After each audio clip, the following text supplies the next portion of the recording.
Hey, what's up, campers? Terminal 11 here with my review of Total Drama Pahkitew on episode 8, Three Zones and Babies.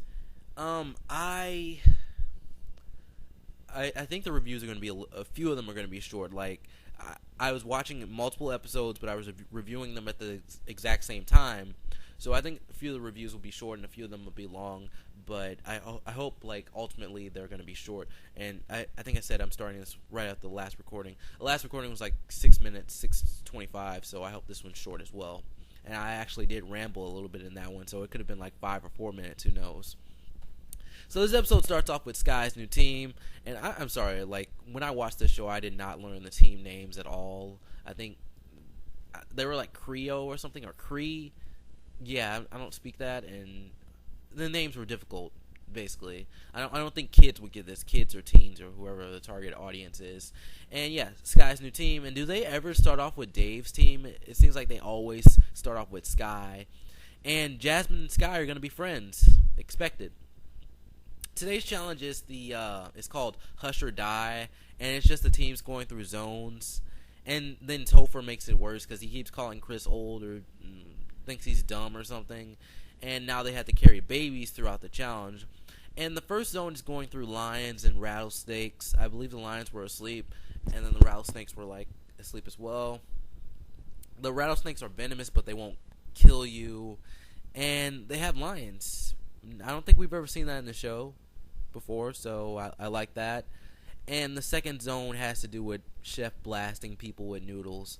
I don't know if there's a third part. If there's a third part, I didn't write it down, and I've deleted most of the episodes from my DVR, so I'm not going to go back and look for it.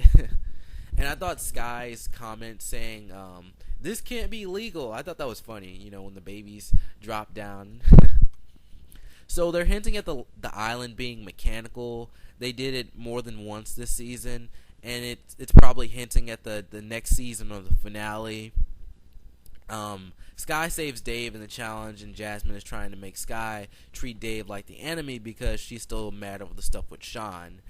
And Max apparently really likes babies, and Sugar is treating him like the new Leonard. Screw Leonard. Just screw Leonard. Freaking wizard. You know what? I didn't really like Beardo that much either, but Leonard, screw Leonard. It's interesting to see how Sky has changed. She was originally all about winning, and now she's struggling between, winning and Dave, her feelings for Dave and everything. And Chris is watching the show as it's going on, and, shouldn't Topher be talking on his phone? Shouldn't Topher talking on his phone be a big deal? I don't know, it seemed kind of weird, Topher's just talking on Chris's phone, but Chris is watching the entire challenge, so I guess he's aware.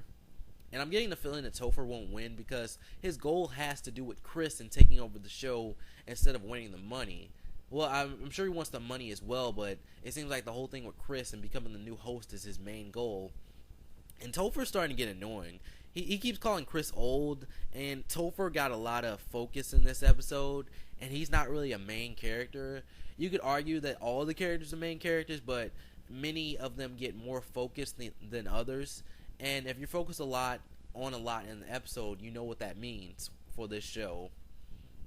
And I liked how Sky and Dave are thinking different things, and I'm sure they'll at least get a kiss or something this season.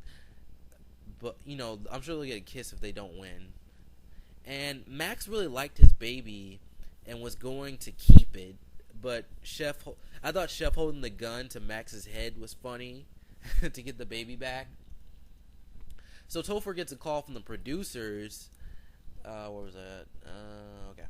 Topher gets a call from the producers asking him if he wants to replace Chris, and I had a feeling that the guy on the phone was Chris.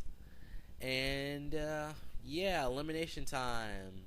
It's Topher, of course. He won't be missed. He was cool at first, but he got annoying.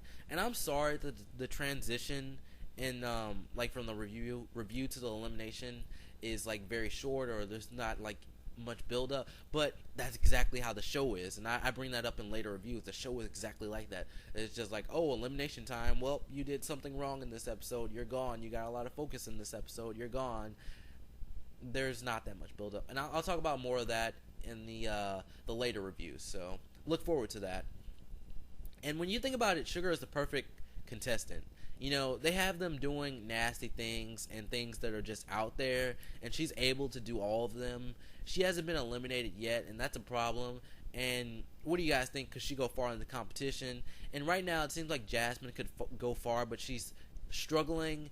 And I think Dave or Max could go home next. So anyways, guys, thank you for watching, and I'll see you guys later for the next review. Peace.